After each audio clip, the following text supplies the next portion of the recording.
உன் உடல் சோர்வுக்குத்தான் பிறரால் உதவ முடியும். உன் உள்ள சோர்வுக்கு யாராலும் உதவ முடியாது. அதனால் யாருக்காகவும் காத்திருக்காதே. உண்மையாக இருப்பவருக்கு ஊரே பகையாகிவிடும். பொய்யானவர்களை ஊரே கொண்டாடும்.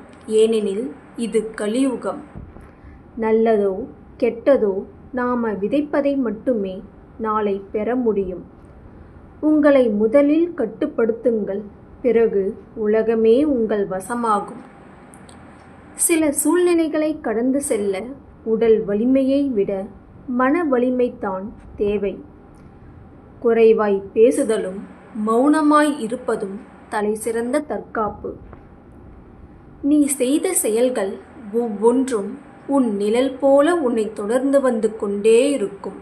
அது நல்லதா இருந்தாலும் சரி, கெட்டதாக இருந்தாலும் சரி.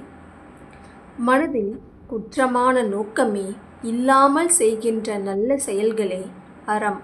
அந்த அறம் தன்னலம் உடையதாக இருந்தால் அது வெறும் ஆடம்பரம். வலிமை மிக்க வீரனாக இருப்பதை விட ஒருவன் பொறுமை மிக்கவனாக இருப்பது நல்லது. ஒரு நகரத்தை அடக்கி ஆள்வதை விட தன் கோபத்தை அடக்கி ஆள்வது நல்லது. கோடி பொருள் சேர்ந்திருந்தாலும் இறைவன் விதித்த விதிப்படித்தான் நாம் அதை அனுபவிக்க முடியுமே தவிர நம் விருப்பப்படி அனுபவிப்பது கடினம்.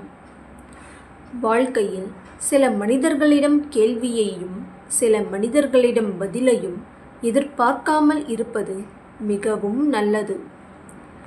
நீயெல்லாம் எனக்கு சமமா என ஏளனமாக பார்ப்பவர்களிடம் நான் உனக்கு சமம் அல்ல, கொஞ்சம் மேலே என உணர்த்தும்படி ஒரு வாழ்க்கையை வாழ்ந்து விட்டாலே போதும்.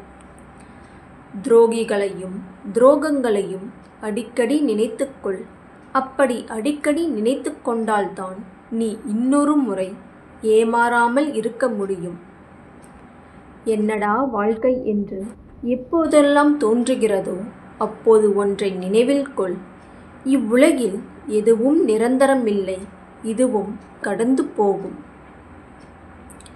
இந்த உலகமே தலைகீழாக திரும்பினாலும் கவலை கொள்ளாதே. மறுபக்கத்தில் இன்னும் அழகான உலகம் உனக்காக காத்திருக்கலாம். ஏதோ ஒன்றை அடைவதில் மட்டும்தான் நிம்மதி கிடைக்கும் என்று நினைக்காதீர்கள். சிலவற்றை இழந்தால் கூட நிம்மதி கிடைக்கும். யாரிடமும் எதை பற்றியும் நிரூபிக்க முயலாதே. யாரையும் மாற்ற முயற்சிக்காதே. வருந்தி அழும்போது வராத தெய்வமும் தேம்பி அழும்போது வராத அன்பும் கல்லுக்கு சமம். உன்னுடைய உடம்பையும் மனதையும் வலிமையாக வைத்துக்கொள். இந்த உலகத்தில் அது மட்டுமே உனக்கு துணை. உங்கள் ஆழ்மனதின் அற்புத சக்தியால் அடைய முடியாதது என்று இந்த பிரபஞ்சத்தில் எதுவும் இல்லை.